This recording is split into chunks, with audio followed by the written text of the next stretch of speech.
بے لگام اسرائیل بے قابو کیوں ہوا؟ عرب کہاں ہیں؟ امت مسلمہ کو کیا ہو گیا ہے؟ فلسطین کے مسلم ہمسائے ماضی کی طرح اس کی حمایت کیوں نہیں کر رہے؟ یہ سب اور بہت کچھ ہم آپ کو بتائیں گے اپنے آج کے اس ولاگ میں۔ السلام علیکم ناظرین، آپ دیکھ رہے ہیں ایک نیوز ڈیجیٹل اور میں ہوں جواد یوسف۔ تو ناظرین، سب سے پہلے بات کرتے ہیں اسرائیلی بمباری سے تباہال عمارتوں کے ملبے سے زندہ بچ نکلنے والے، اپنے ہاتھوں میں مردہ بچے اٹھائے اور بے بسی کے کیمرے کے سامنے چیختے غزہ کے ہر شخص کے منہ سے ادا ہوتا ایک ہی لفظ، عرب کہاں ہیں؟ عربی کہاں ہیں؟ غزہ کے باسی بار بار یہ پوچھ رہے ہیں اور اس بات پر حیران ہے کہ ان کے عرب ہمسائے ممالک اسرائیلی بمباری کے خلاف ان کا دفاع کیوں نہیں کر رہے۔ گزشتہ برس اسرائیل پر حماس کے حملے کے بعد سے تمام نظریں مشرق وسطیٰ پر لگی تھیں اور سب کے ذہن میں یہ سوال تھا کہ اسرائیل کی جانب سے رد عمل کتنا شدید اور طویل ہوگا اور خطے کے عرب ممالک میں عوام اور حکومتیں کیا رد عمل دیں گی۔ آج تک پہلے سوال کا کوئی حتمی جواب نہیں مل سکا۔ اسرائیلی بمباری نے غزہ کی پٹی میں تباہی برپا کر دی اور اب تک 42,000 سے زائد فلسطینی شہید ہو چکے ہیں، لیکن اس کے تھمنے کے کوئی آثار نظر نہیں آتے۔ اگر کوئی یہ توقع رکھتا ہے کہ عرب دنیا کے دارالحکومتوں میں بڑے پیمانے پر احتجاج یا مظاہرے ہوں گے تو انہیں مایوسی ہوگی۔ اگرچہ عرب ممالک کی بڑی آبادی، ان کی بڑی تعداد کی حمایت اور جذبات فلسطین کے ساتھ یکجہتی کے ہیں، لیکن ان ممالک میں مظاہروں کو محدود رکھا گیا ہے۔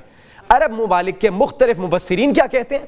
وہ یہ کہہ رہے ہیں جہاں تک عرب ممالک کی حکومتوں کا تعلق ہے تو ان کا رد عمل یا تو بہت کمزور ہے یا پھر مایوس کن رہا ہے۔ اسرائیل پر روایتی تنقید یا قطر اور مصر کی حکومتوں کی جانب سے اس تنازع میں ثالثی کا کردار ادا کرنے کی پیشکش کے علاوہ کسی نے بھی فلسطینیوں کا ساتھ نہیں دیا۔ کسی بھی عرب ملک نے اسرائیل کے ساتھ تعلقات ختم نہیں کیے یا کوئی ایسا اقدام نہیں اٹھایا جس سے اسرائیل پر سفارتی یا معاشی دباؤ بڑھتا یا اس جنگ کو روکنے میں کوئی بھی مدد ملتی۔ مگر خطے میں فلسطین کے مسئلے نے اپنی اہمیت کیوں کھو دی؟ مشرق وسطیٰ کے حالات کو مد نظر رکھتے ہوئے اس سوال کا جواب ناظرین انتہائیت پیچیدہ ہے اور آپ کو سوچنا ہوگا کہ عرب ممالک کی تاریخ میں عربوں نے ایک شناخت، ایک زبان اور بڑی حد تک ایک مذہب کے ساتھ اپنی شناخت کو جوڑا، لیکن خطے میں یورپی نوآبادیاتی اثرات سے پیدا ہونے والے خدشات بھی موجود رہے ہیں، لیکن ان ممالک کی حکومتوں کے مفادات بھی ایک دوسرے سے متضاد رہے ہیں۔ حیرت کی بات ہے کہ فلسطینیوں اور عرب ممالک کے درمیان تعلقات بھی آسان نہیں رہے، خاص طور پر ان کے ساتھ جنہوں نے 1948 میں اسرائیل کی ریاست کے اعلان کے بعد بڑی تعداد میں پناہ گزینوں کو خوش آمدید کہا۔ لبنان کی خانہ جنگی اور فلسطینی عسکریت پسندوں اور اردنی بادشاہت کے درمیان جھڑپیں بعض اوقات خطے کی متضاد تاریخ کی یاد ضرور دلاتی ہیں، اور اس حوالے سے بہت سے لوگ یہ کہتے ہیں کہ ماضی میں اسرائیل کے خلاف مصر، شام اور اردن جیسے ممالک نے جو جنگیں لڑی ہیں ان میں قومی مفادات کے ساتھ ساتھ فلسطینیوں کا بھی دفاع کیا گیا۔ وہ جنگیں اب ماضی کی کہانیاں ہیں۔ ناظرین، مصر اور اردن کی نے دہائیوں قبل اسرائیل کے ساتھ امن معاہدے پر دستخط کیے تھے۔ مراکش، متحدہ عرب امارات اور بحرین نے اسرائیل کے ساتھ سفارتی تعلقات قائم کیے، جبکہ چند سال پہلے تک خطے میں اسرائیل کے ساتھ تعلقات کو ناپسندیدگی سے دیکھا جاتا تھا۔ اس حوالے سے یہ بھی کہا جاتا ہے کہ چند دہائیوں سے اور حالیہ تنازع کے آغاز سے لے کر آج تک، ناظرین آج تک ہر عرب ملک نے اپنے اپنے مفادات کی پیروی کی ہے۔ وہ فلسطینیوں کی حمایت اور یکجہتی کی بات تو کرتے ہیں، اور ایسا نہیں کہ یہ جذبات حقیقی نہیں ہیں، لیکن وہ اپنے قومی مفادات کو ترجیح دیتے ہیں۔ عرب ممالک کے عوام کے دل میں غزہ کے تباہال شہریوں کے لیے بہت ہمدردی ہے اور وہ چاہتے ہیں کہ ان کی حکومتیں فلسطینیوں کے لیے کچھ زیادہ کریں۔ وہ چاہتے ہیں کہ ان کے ممالک اسرائیل کے ساتھ سفارتی تعلقات ختم کر دیں اور کم از کم رد عمل دیتے ہوئے سفارتکاروں کو ان کے ممالک سے نکال دیا جائے، لیکن ایسا نہیں ہوتا۔ اس مستقل بحران کی حالت میں عرب معاشرے فلسطینیوں کے ساتھ ہمدردی رکھتے ہوئے بے بسی محسوس کرتے ہیں۔ وہ خود ظالم آمریتوں میں زندگی گزار رہے ہیں۔ عرب دنیا افسوسناک حالت میں ہے۔ ہمیں افسوس ہوتا ہے یہ دیکھ کر، مسلمانوں کو افسوس ہوتا ہے، پوری امت مسلمہ کو افسوس ہوتا ہے کہ لوگوں کے پاس عزت کے ساتھ جینے کی آزادی یا صلاحیت یا آرزو نہیں ہے۔ عرب سپرنگ کے چند سال بعد ہی جب ڈونلڈ ٹرمپ امریکی صدر تھے، امریکہ کی ثالثی کے تحت بحرین اور متحدہ عرب امارات نے اسرائیل کے ساتھ سفارتی تعلقات قائم کرنے کا معاہدہ کیا۔ ناظرین، اس معاہدے میں بعد ازاں مراکش اور سوڈان بھی شامل ہو گئے۔ اس کے جواب میں امریکہ کی جانب سے جواب دینے میں زیادہ دیر نہیں لگی اور واشنگٹن نے مغربی صحارا پر مراکش کی خود مختاری کو تسلیم کیا، جو کہ خودداریت پر ریفرنڈم کو ناممکن بنا دیتا ہے۔ افسوس کہ عرب ممالک کے بیشتر مبصرین کے مطابق جو لوگ آج مسئلہ فلسطین کے لیے لڑ رہے ہیں وہ بنیادی طور پر اسلام پسند ہے، لیکن وہ خود کچھ نہیں کر رہے، چاہے حماس ہو یا حزب اللہ، جن کے تصورات اسلام سے آتے ہیں۔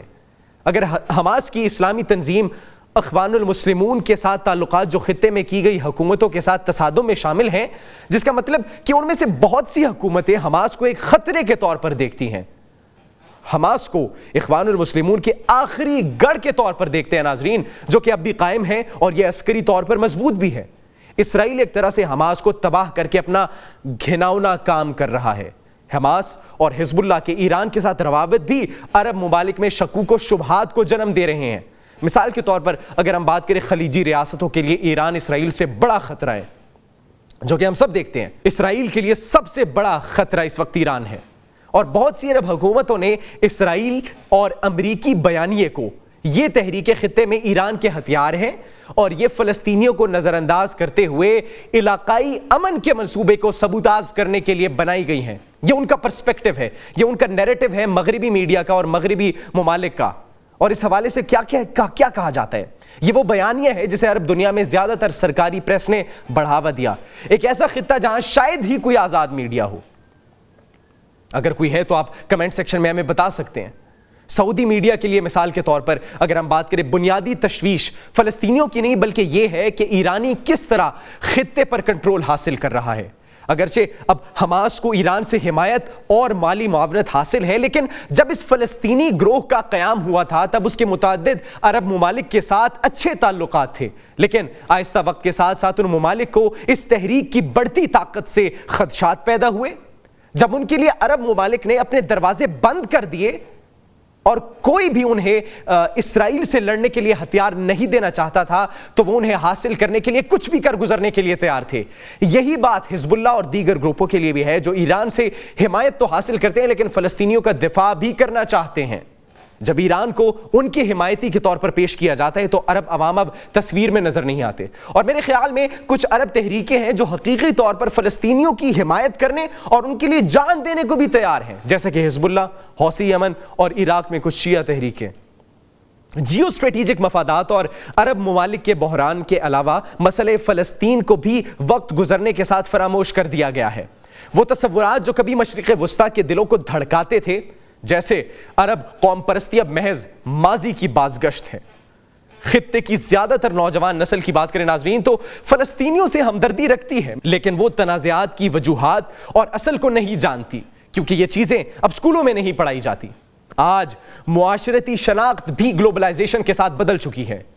خلیجی ممالک میں مثال کے طور پر سعودی عرب میں محمد بن سلمان جیسے لیڈروں کی پوری نئی نسل موجود ہے جو کہ زیادہ تر مغرب میں تعلیم یافتہ ہے، جو عرب نہیں اور فلسطین کو ایک مسئلے کے طور پر نہیں دیکھتے۔ اب اس ساری صورتحال میں معصوم زخمی بچوں اور بہنوں کو کیا جواب دیا جائے؟ ہم کیا جواب دیں کہ عرب کہاں موجود ہیں؟